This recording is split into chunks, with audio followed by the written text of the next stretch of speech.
Сәлем балалар, қал жағдайларың қалай? Бүгін біздің сабақта әліппе 1-ші сынып 10-ші сабақ.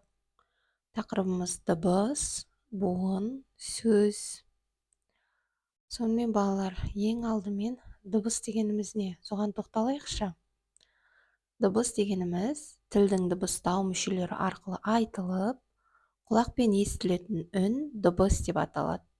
Қазақ тіліндегі дыбыстар дауысты және дауыссыз болып екі үлкен топқа бөлінеді. Сөз дегеніміз заттың, түрлі құбылыстың, қимыл әрекеттің атауы. Буын, яғни фонетика, сөйлеу мүшелерінің тұтастай қимылынан пайда болған бір немесе бірнеше дыбыстың тіркесі.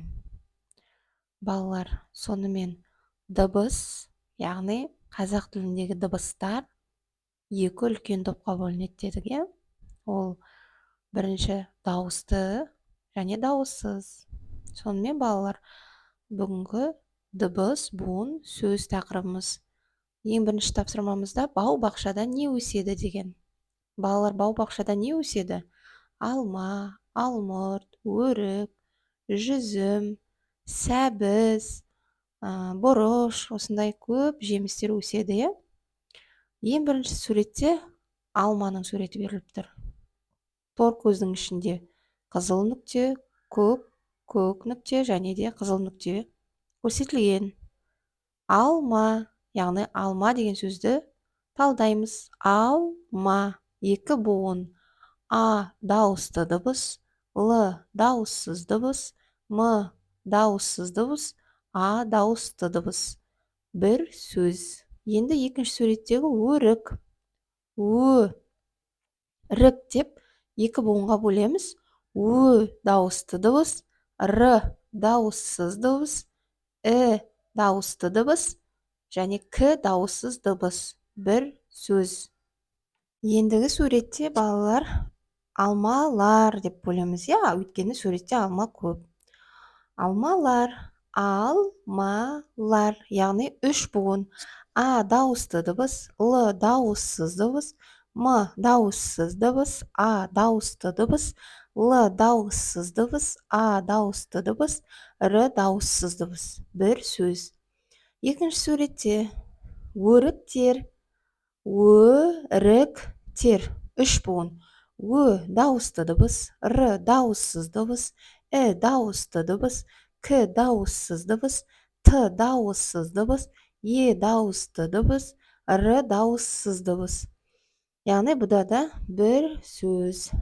Балалар, дауысты дыбыс қызыл нүктемен, ал дауыссыз дыбыс, дауысты дыбыс қызыл нүктемен, дауыссыз дыбыс көк нүктемен беріледі, иә? Яғни бұл жерде ендігі суретте бірінші суретімізде бұрыш, яғни буынға бөлгенде бұрыш деп екі буын. Б дауыссыз дыбыс, О дауысты дыбыс, Р дауыссыз дыбыс, Ы дауысты дыбыс, Ш дауыссыз дыбыс. Бір сөз. Екінші суретте сәбіз.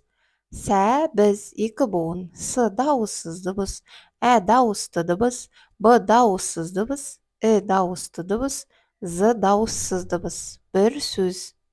Үшінші суретте картоп. Картоп, екі буын. К дауыссыз дыбыс, А дауысты дыбыс, Р дауыссыз дыбыс, Т дауыссыз дыбыс, О дауысты дыбыс, П дауыссыз дыбыс. Бір сөз. Яғни балалар, дауыссыз дыбысты көк нүктемен, дауысты дыбысты қызыл нүктемен белгілейміз.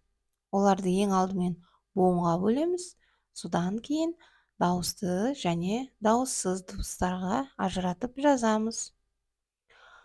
Енді келесі суретіміз. Балалар, келесі суретте бізде қандай сурет? Келесі суретімізде қызылша. Балалар, келесі суретімізде қызылшаның суреті берілген. Қызылша, қызылша деп үш буынға бөлеміз. Қ дауыссыз дыбыс, дауысты дыбыс, дауыссыз дыбыс, дауысты дыбыс, дауыссыз дыбыс, дауыссыз дыбыс, дауысты дыбыс. Бір сөз. Екінші суретімізде қызанақ. Қызанақ. Үш буын.